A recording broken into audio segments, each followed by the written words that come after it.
have definitely shown images that I could see in the classroom students were having a bit of a response to or shutting down. So not even necessarily like an overt kind of shock reaction or something like that, but just disengaging completely.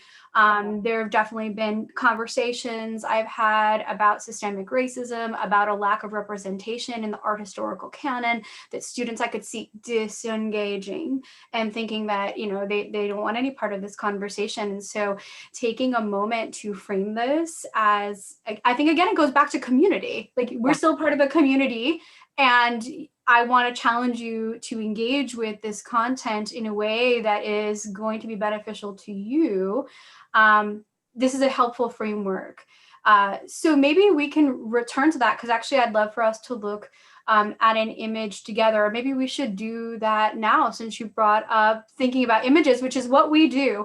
And so in the art history classroom, you know, I'm showing images that are engaging with difficult histories and presence as well, often. And sometimes it's problematic, I think, that many educators, many students can even read past some of the problematic content and focus on these narratives of beauty. Sometimes images are showing lots of violence towards women, but in ways that are canonically viewed as beautiful master works of art.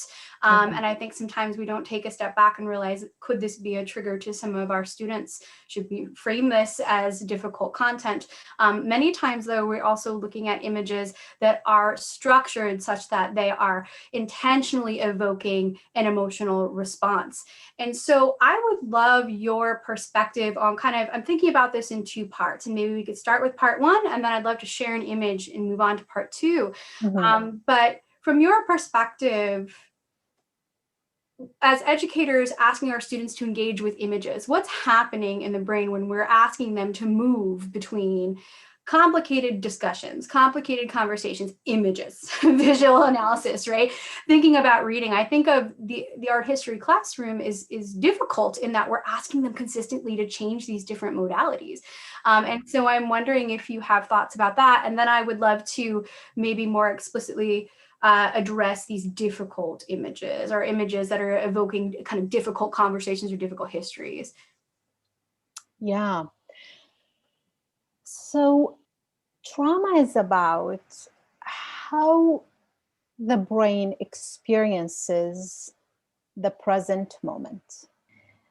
And how we experience the present moment has to do with our previous experiences. So we recall things. So information come into the brain, and part of the job of the brain is going to do comparison, right, of the information that I get to previous experience. And so we're very visual, and you know, to varying degree, we have photographic memories. And so the senses then become a way, in this case, the visual vision becomes a way to inform the experience of the now, right? So when I present an image, it's going to trigger something from my past. That's happening at a subconscious level because the brain is trying to make connection and make meaning. What does this mean, right? So we have to be really careful when, whether it is text, but especially images, what experience might we trigger in the students? Now, does that mean we don't teach? Does that mean I don't show the chapter on, for example, you know, when I teach genetics, we talk about eugenics, right? Does that mean I don't know? Because history is really important. And so what can I do instead? I'm going to prepare the students. So I'm going to say, this is what's coming next. Here is why I am going to present that. It may cause you to feel this way. Here are some of the things you could do about it. How would you like me to help you? So I've presented information. I was transparent. I reminded the student, I am on your side. And then I said, you have options, right? So back to images, when I see a picture, whether it is a caricature or an actual video or an actual picture of combat, I notice in my body immediately, and I've been doing this work for a long time, but immediately there is tension. There's tension. I feel it in my stomach. My heart is constricted. And part of that is there's a lens through which I view the world, and it's my background as an immigrant from a war-torn country. Now, because of my experience, I've learned to say, okay, so I have this awareness. Now, what can I do about it? And there are days that I think I can't do this, right? I'm too fragile. This is going to trigger me. And then there are other days where I use that moment to educate and inform and also empower myself that I have a choice about this. A lot of our students don't have that. They don't have perhaps they're going to feel the trigger and the irritability and the anxiety, and it stays with them. They go home, they wake up the next day, and they don't know why they're feeling that way. So it's really important that we baby step with them through that process. That is a point I actually never really deeply considered. That, I mean, when I think of the number of images that I am showing in a semester and all the potential variables that are there, it never really occurred to me that my lens does not equal everybody. I mean, I know that it's obvious when you say it, but I think in practice sometimes we apply our lenses and don't necessarily remember that students are bringing their own lenses. And so I think when we're thinking about visual imagery in particular, this is really important, and thinking about employing content warnings where we think make the most sense, having open dialogues with our students, and again, reinforcing that idea of community, allowing for different options of engagement. Because I think that this is something the traditional art history classroom with the lights off and the projector doesn't usually allow for a lot of different options. It's everybody is focused on one image. And I think even many of us teaching remotely are doing something similar. We're recording our lectures, or we are meeting synchronously, and we have this image here. And so with your forgiveness, I'm about to do that. I'm going to share an image that the both of us can look at together, and I would love your thoughts. Yeah. An educator about how you might frame this image. So I'm just going to share my screen. I'm sharing with you an image by Francisco de Goya, a 19th century Spanish painter. This is the 3rd of May in 1808. And it is a very well-known, very important painting that many of us teach in our introductory survey courses. And I'm going to just share with you all that I selected this because I would teach this image when I was teaching in high schools in an outreach program, or it was in their textbook. And the students actually, in large numbers, selected this image as an image that, one, they wanted to discuss, and two, they wanted to work on for their final projects. And I was really stunned. It's an image that's tied to Napoleonic history. This is the day after a group of Spaniards in Madrid rebelled against Napoleon's occupation and removal of King Charles IV. And here the French soldiers are just massacring these Spaniards. And so it's a, I think, a visceral image, it's a poignant image. It's also an image that is shown quite a lot. And so I wanted your thoughts, May, as we could look at this together, any observations that you're struck by, or how you might frame this. I was puzzled at times in my own teaching with how students were interacting, if I was doing a very good job of really unpacking the historical weight, the emotive, weight here in this image, and not just kind of teaching it as this moment in the 19th century and kind of moving on. Well, so the first thing that struck me when I saw this image is this right here. Look at how many men have their eyes covered, right? Mm-hmm. And it is this, when do we do this? When do we cover our eyes? It is when we experience the trauma and we don't want to see it. It is when we experience something that is jolting to our entire being, that we just turn our face, we cover our eyes, right? Mm-hmm. So I immediately felt that jolt, and there's the dead corpses on the ground, there is the blood, and also there is this sign of peace, sign of I surrender. But the Spaniards are outnumbered, and they are, you see how many men are holding their gun ready to shoot. So there is a power dynamic there that, for me, who has struggled with colonialism, and I see it, and it is not an empowering image, right?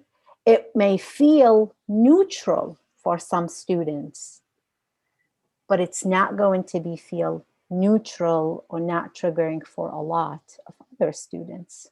And so, imagine that we present this in the class, and we present the historical context, but we don't dissect the trauma, the racism, the power dynamic, the colonialism. So what we do there is we normalize these things, we pacify them. Our silence is then can be traumatic for a subset of students, or it can send the message that this is okay.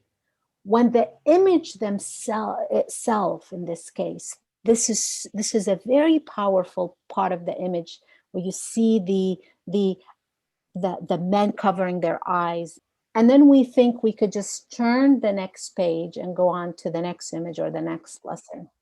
But the reality is we can't take this back. It has registered in the students' minds. It has become part of their, right? And so what images did we send? Right? Our silence, so what I would do with this image that you said student picked is I would use it as an opportunity. First of all, I would preface it like I do when I talk about eugenics or cancer, or I say we're gonna see this image. This is the story behind this image. This is why I am going to show it. It may be triggering for some of you. You have the option to choose another image.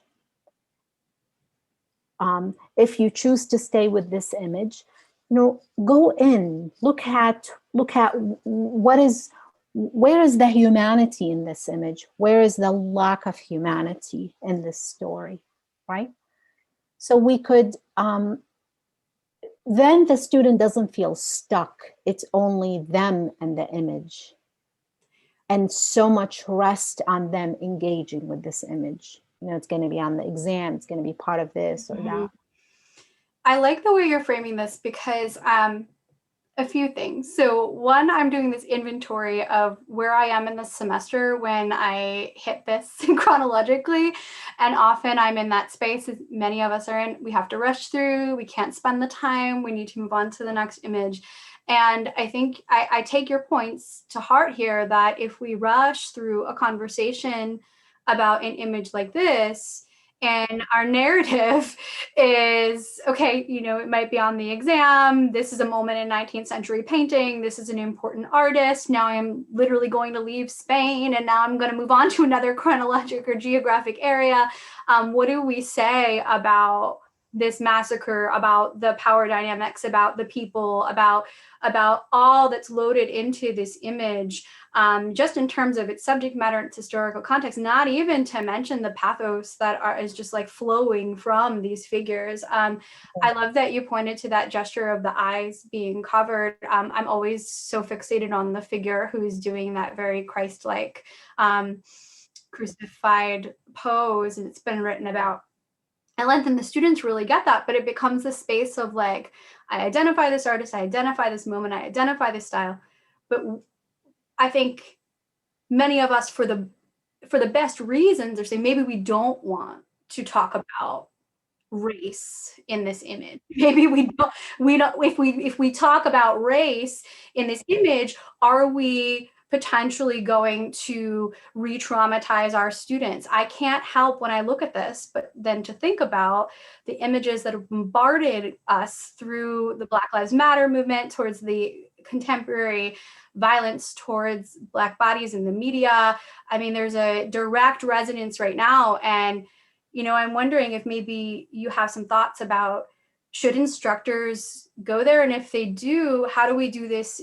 To go back to a point you made earlier, how do we do this in a way that's safe, that we're making sure that this conversation in this space is safe for our students? Yeah. So, I mean, I'm not an art historian, but again, if I were, if I were teaching this, I would preface it, you know, I would say everything I said, and then I would talk about what this image triggers in me, you know, and why. I would talk about it as, it's not just a story that happened in the past. What can I learn from it? I talk about my experience and use it as a way to model to my students that, as Cornel West's, race matters, right? And the power differentials matter. And we could leverage history to build a better future. And then doing so, at the very least, first of all, lets my student know where I stand. It lets them know that I'm committed to, um, I guess, paying attention to, witnessing, and also working towards racial justice. It also invites the students to view history in a different way, more than stories that happened in the past. And so what I'm doing is, I'm not telling them this is what you should see in this image. I'm just talking very much about my experience. And then I could invite the students to talk about their experience of this image. Racism and racial violence, those topics are part of our lives. And they are things we can't just say, no, I'm not going to bring politics into the class. Showing this image is political, right? Yes. So, and also those issues are matters of the heart. On the one hand, I want to honor the fact that we are on a learning journey. And on the other hand, I want to challenge the students and challenge them without dictating what they should and should not believe and see. And so what I'm going to do is invite to go into their experience. And how do I do that? Well, I preface it, and this is going to be an image, etc. I give them options. And then I talk about my experience. I acknowledge the humanity of those who are surrendering, who are being murdered. I acknowledge the racism. I acknowledge the connection to the present moment. And I've also acknowledged, without overtly stating it, that there are students in the class who see themselves in this image, Yeah. right? Who see themselves in that Christ figure surrendering and for me doing a piece. And so I've acknowledged that. And for the students who don't see it, who this image appear very neutral to them, hopefully I've implanted some seeds of reflection. Thank you. This I'm going to stop the screen share. Thank you for indulging me, the art historian, and we have to look at an image. So thank you, and I appreciate you diving in to the visual analysis and to really looking together, which is what we do in our classroom. We look together, and so in a way, we kind of modeled what looking together could be, as opposed to a kind of very like linear discussion. And I know that many people don't do that, but the structure does allow for that. And I think particularly, it's complicated. I don't want to upset. I don't want to, make my students feel any discomfort. Also considering how difficult the times are. But I think the way that you framed what that does when we don't give that space is problematic, and is I think I might not use this word correctly, but I think it could be re-traumatizing or triggering to the students who are seeing themselves in this image as well. Absolutely. I mean, who are seeing themselves or seeing other human beings in those images. And what I mean by that is, okay, so I am, so there is the vicarious, there is a secondary trauma of witnessing your fellow human being. The George Floyd image was traumatizing to many people around the world who were not Black or African American. And part of that is because of how violent it is. Part of that is because of our shared humanity, because of the way the brain works. And so when we don't allow that space, we are re-traumatizing or traumatizing. This is what I meant by the trauma of the silence. Yeah. That's very powerful. Because it leaves my brain doing this, searching. Does the teacher not recognize the racism within that image? Or does the teacher not care to address it? Do I feel safe to raise my hand and talk about it? Do I feel, and we can't answer those, there's so much uncertainties that we present the students when we don't allow that space.